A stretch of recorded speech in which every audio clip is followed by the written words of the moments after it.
eu vou aproveitar para falar um pouquinho de uma coisa que está mexendo muito comigo e que eu acho que pode estar mexendo com muitos de vocês também.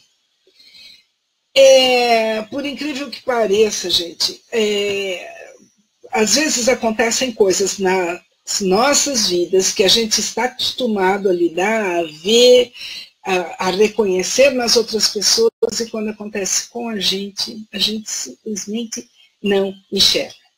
São os tais daquelas dificuldades de visão. O ponto cego. Vamos falar ponto cego. Falei ponto cego, não hoje, mas numa próxima transmissão, eu vou falar de uma pessoa que eu conheci que é simplesmente fantástico fantástica a pesquisa que essa pessoa faz. E pra vocês terem ideia como eu fiquei encantada, eu saí daqui de Sorocaba, viajei quase 1.400 quilômetros para assistir um simpósio com essa pessoa, tá? Um italiano radicado no Rio Grande do Sul.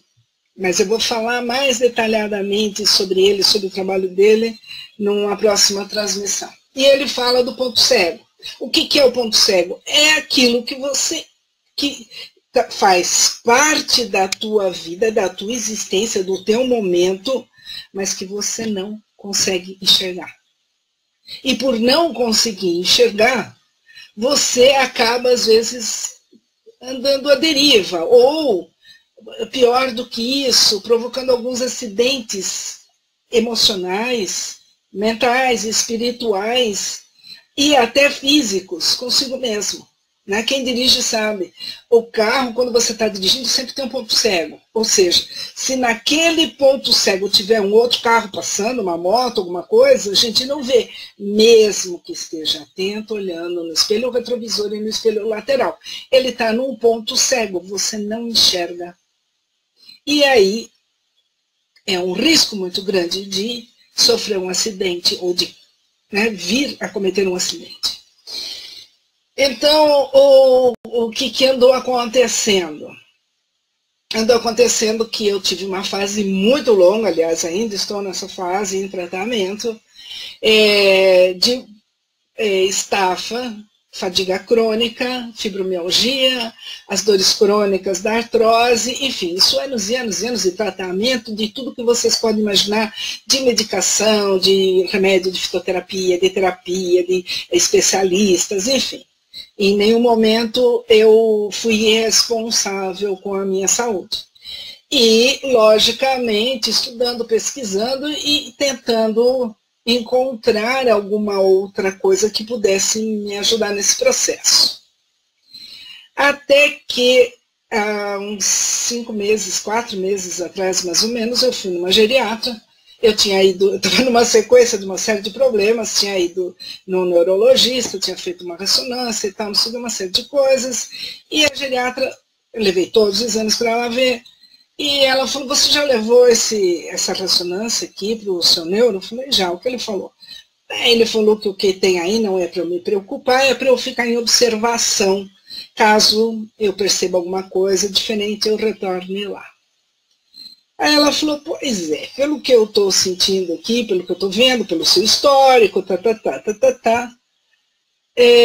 você está em depressão. Eu falei, depressão? Ela falou, você chora muito? Eu falei, não, eventualmente, eu choro quando eu me sinto triste, mas você acha que você tem depressão? Eu falei, olha, pelo que eu saiba, quem tem depressão não tem ânimo, não tem disposição, não tem vontade de fazer as coisas, não, enfim, dependendo do grau de depressão, a pessoa nem sai do quarto, né? Ela falou, pois é. Alguém na sua família teve depressão? Eu falei, sim, minha mãe teve depressão, quase morreu, depressão profunda mesmo, foi um tratamento muito longo e tal. Tá bom. Ela falou, então, você sabia que fadiga crônica, fibromialgia e dores crônicas, falta de memória, no geral, são sintomas de depressão? Falei, gente, não sabia não, novidade para mim. Ela falou, pois é, eu estou percebendo aqui nos seus exames e no seu relatório de vida que o que está acontecendo? A área da depressão fica exatamente ao lado da área da dor, só que faltam neurotransmissores. Então não existe uma boa comunicação, não existem sinapses entre estas áreas na tua cabecinha. Então não falta só parafuso, falta neurotransmissor também. E o que acontece? O cérebro se confunde e em vez de manifestar uma depressão, ele manifesta a fadiga crônica, as dores crônicas, Falei, gente, mas isso é muito importante eu comentar com vocês todos, porque assim como eu não sabia, provavelmente muitos de vocês também não saibam. Porque a fibromialgia, em especial, é uma síndrome que não tem um exame que mostre exatamente que a pessoa tem aquilo, né? É o clínico, é o exame clínico que vai falar, diagnosticar se ela está ou não com fibromialgia. E a fadiga crônica? Bem, a gente acaba achando que está nesse processo de fadiga crônica por estresse, excesso de trabalho, ou, enfim, problemas existenciais, uma série de coisas. Mas não, isso pode ser um sintoma de depressão. Eu falei, nossa, que coisa fantástica, pelo menos agora já dá para a gente focar num tratamento bem direcionado para aquilo que eu realmente estou precisando, porque eu canso de sair do especialista e ir para o outro, e estou sempre com dor, e estou sempre cansada, e estou sempre sofrendo, e eu falo, caramba, o que é isso que está acontecendo? Né? Mesmo porque quando eu sinto que eu estou deprimida, ou que eu estou triste, ou que eu estou angustiada, eu não me permito ficar nesse estado. Eu falo, pera lá, o que está acontecendo? Vamos buscar a fonte, vamos descobrir de onde isso vem. E isso ajuda, sim, bastante, porque se você não descobre num dia, no dois, no terceiro dia acaba caindo uma ficha. Então você fala, é aqui que eu estou pisando na bola, eu preciso mudar o meu comportamento em relação a isso, ou mudar o meu sentimento, ou mudar o meu pensamento em relação ao tal problema, que caiu a ficha e eu não tinha percebido. Agora, quando você está num processo que é químico, que a depressão é um processo químico, né? É mecânico, pelo problema lá da falta de neurotransmissores e e é químico por quê? Porque quando você muda o seu estado emocional, muda toda a química cerebral, e vice-versa. E vice-versa. Então, se você está tendo uma disfunção química, o seu temperamento muda. E eu comecei a perceber, de um tempo para cá, eu estranhava, eu falava, gente, que engraçado. Ai, eu gostava tanto disso aqui, já não gosto mais. Nossa, adorava fazer aquilo. Não gosto mais. Então, eu comecei a perceber que eu fui perdendo muita alegria em algumas coisas que eu gostava muito de fazer e, de repente, sem um motivo maior, eu fui me desinteressando e fui deixando de gostar. E essa é outra característica de quem está em depressão. Vai perdendo a vontade de sair, de passear, de passear eu não pego vontade não, né, de viajar. Mas tinha coisas assim que eu valorizava muito, né? Sei lá, almoçar ou jantar com amigos, por exemplo. Eu adorava, nossa, eu ficava super feliz, aquilo era um evento para mim. E de repente deixou de ter a mesma importância, a mesma alegria. É prazeroso, gosto e tal, mas já não era aquela coisa de trazer aquela sensação agradável. Eu falei, mas o que está acontecendo comigo? E eu não percebia, porque eu nunca tinha tido uma experiência desse tipo na minha vida. Né? Tive depressão uma vez há 30, 40 anos atrás, da qual eu acabei saindo sozinha. Mas se naquela época alguém me perguntasse se você está depressiva, com certeza, 1 ano e meio, eu chegava em casa do serviço, sentava na cama e chorava durante 1 hora e meia. Lógico que aquilo era uma depressão. Mas depois disso, não, tem épocas, tem fatos, tem circunstâncias que te fazem ficar mais triste, mais aborrecida, mais introspectiva, mas é por um pequeno período, né? Dias, uma semana, tal. Então eu falei, vou aproveitar aquele tema que não tem tanto para falar a respeito, para dar um sinal de alerta, gente, porque, nossa, imagine quanta gente, principalmente dores crônicas, fibromialgia, fadiga e problemas de memória. Essas 4 coisas são tão comuns entre as pessoas, principalmente as pessoas mais maduras, né, passado dos 45, 50 anos, e todo mundo acaba achando que a base desses problemas é por causa da idade, e não é por causa da idade. Porque tá assim de gente que tem 70, 80, 90 anos e está indo para o baile da terceira idade no período da tarde, e vai de ônibus.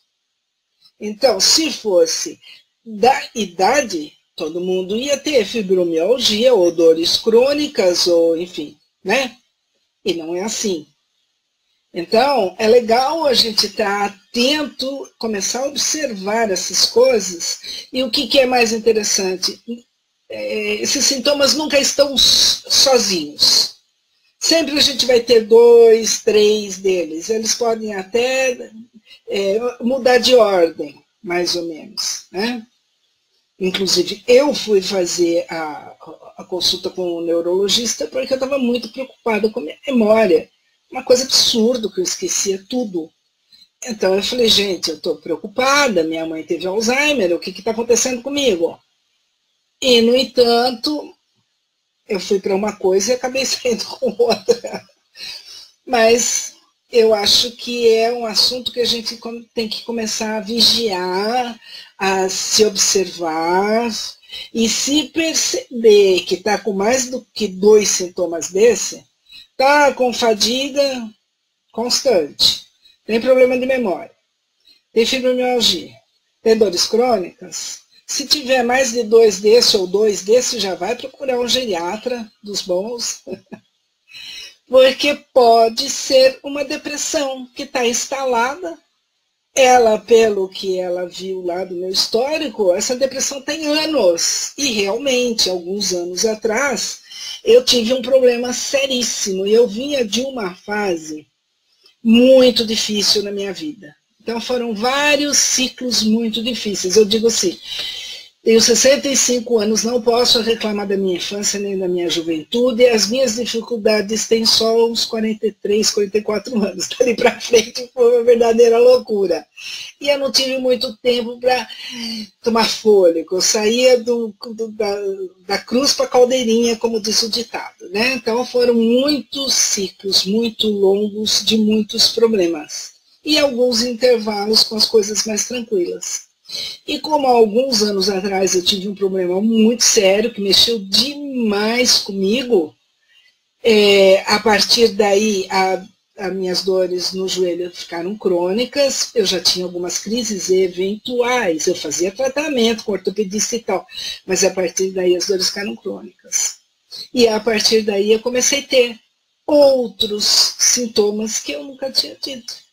Fibromialgia, eu não tinha problema de memória, eu não tinha essa fadiga extrema, eu não conseguia sair da cama de manhã, eu tive que me arrastar para fora da cama.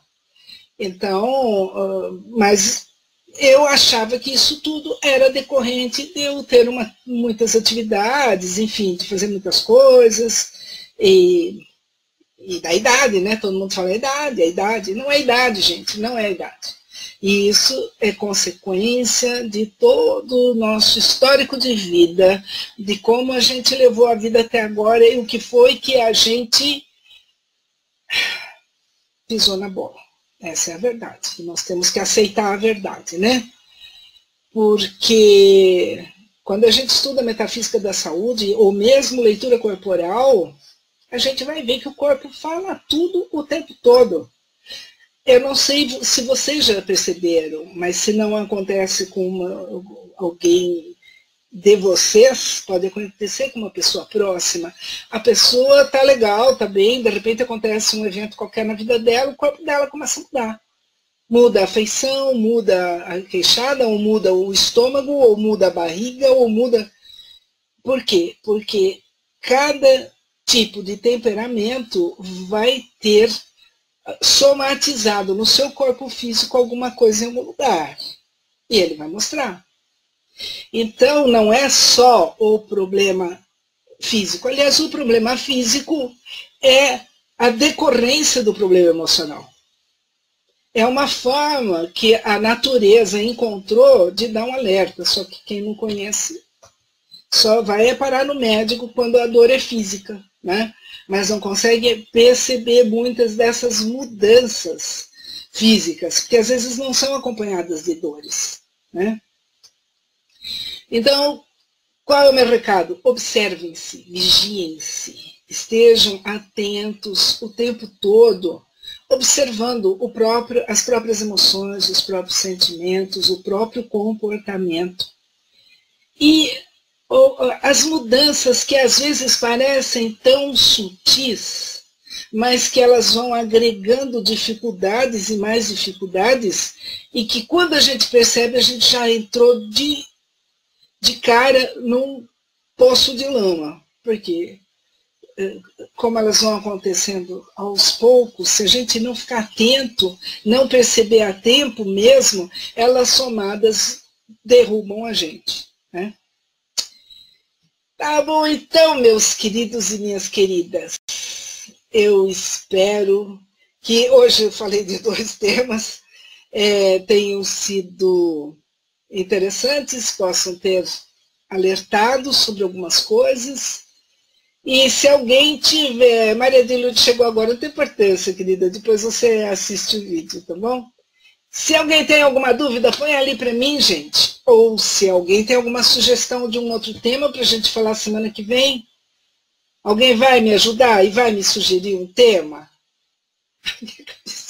A minha cabecinha aqui tem hora que fica desgastada. Fala, gente, do que eu vou falar? Nada. Dica de nada. Então, tá bom. Eu agradeço demais a presença de vocês. Deixem seus comentários. Se achar que pode ajudar alguém, compartilhe o vídeo. E a gente, com a graça de Deus, se vê a semana que vem. Muito obrigada pela presença de vocês. Namastê. Um grande beijo. Sintam-se abraçadas. Beijinho no coração de cada um. Tchau, tchau.